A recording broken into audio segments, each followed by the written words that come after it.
Islamic ভাবে বিয়েতে যেগুলা জায়েজ না, আমরা এখন ওইগুলা পালন করতেছি। বলা হলো নিজে গিয়ে মেয়ে দেখতে, আমরা শুরু করলাম সবাই মিলে দেখতে। বলা হলো মেয়ে দিনদার কিনা দেখতে, আমরা শুরু করলাম মেয়ে সুন্দর কিনা দেখতে। বলা হলো ছেলের দিনকে প্রাধান্য দিতে, আর আমরা শুরু করলাম ছেলের টাকা পয়সাকে প্রাধান্য দিতে। বলা হলো নিজের পছন্দ মতো মেয়েকে বিয়ে করতে, আর আমরা শুরু করলাম অন্যর মতো দেখতে।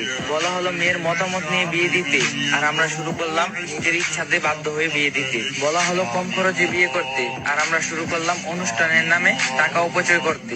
বলা হলো মসজিদে বিয়ে করতে, আর আমরা শুরু করলাম সেন্টারে শুটিং করে বিয়ে করতে। বলা হলো আল্লাহ সন্তুষ্টির জন্য বিয়ে করতে, আর আমরা শুরু করলাম নিজের স্বার্থের জন্য বিয়ে করতে। বলা হলো ছেলের পক্ষে ওয়ালিং করে মানুষকে খাওয়াতে, আর আমরা শুরু করলাম মেয়ের বাবার উপর জুলুম করে খাইতে। বলা হলো স্ত্রীর মহারানা পরিশোধ করতে, আর আমরা শুরু করলাম যৌতুক নিতে। বলা হলো বিয়েকে সহজ করতে, আর আমরা শুরু করলাম কঠিন করতে। বলা হলো নতুন বউকে দেখে দোয়া করতে, আর আমরা শুরু করলাম